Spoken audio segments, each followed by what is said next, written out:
That's why in this sermon series, we're calling it Stumped, and we're looking at questions that are in the Bible, questions that the Bible asks us. Because frequently, like in Psalm 8, it's the question in the story, or it's the question in the teaching, or it's the question in the psalm that is the crucial point, right? And in Psalm 8, the crucial point is this question: what are human beings that you are mindful of, the mortals that you care for them? This is the question that the psalmist is trying to figure out. And for him, he finds his answer, it looks like, in this language at the second half of the psalm, this language that comes from Genesis 1, right? Talking about the animals of the field, and the birds of the air, and the fish of the sea. All these things that are put under a human dominion. God seems to care about us. There's something about this creation story that tells us that God cares about us. And so I think we should look to Genesis 1, just as the psalmist does, to try to figure out, what is it that God cares so much about? Why does God care about human beings when God has stars and solar systems and galaxies, and we're just a pale blue dot? So the first reason I think God cares about us, let's talk about, is human beings are endowed with the image of God. And we find this in Genesis 1, verse 27. If you want to open, Genesis 1 is like the very beginning of the whole thing. I bet you can find it.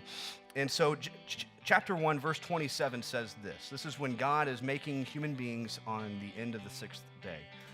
It says, "So God created humankind in his image. In the image of God, he created them.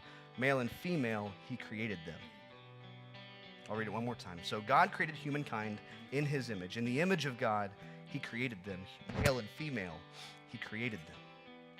So I think the first answer to this question of why does God care about human beings is we are made in the image of God. We are endowed with the image of God. It's part of who we are. It's something we're given upon birth that we can't lose. It's a part of who we are. There's something about this image of God that I believe is why God cares so much, because it's not something that anything else gets.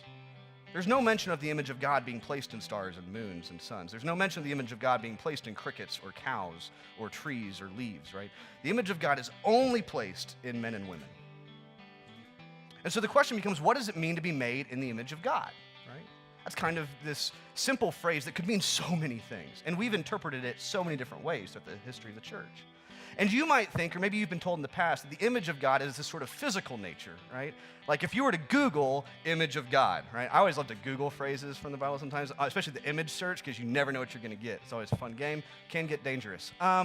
So I searched image of God, and I got this, right? And we're all used to seeing this is like the typical, old white guy with the beard image of God. And like, okay, so I don't think, you put a red hat on him and a red jacket. Who do we have? We got Santa Claus, right? I don't think that's what God looks like. I don't think that's what God looks like. I think that the image of God is about something more than just skin deep, right? And I say that not just because I don't think so, but also because the Bible says in chapter 1, verse 27, in the image of God, he created them, male and female, he created them. So if the image of God is that, then why do we have men and women? Why is there more than just that in the world? Why are we not all old white guys with beards? If the image of God is that. I think it's more. I think it's more than skin deep. I think there's something deeper here. I don't think that God is physically our image. I think that we are made in the spiritual image of God. There's a spirit connection between the two of us that nothing else in our universe shares.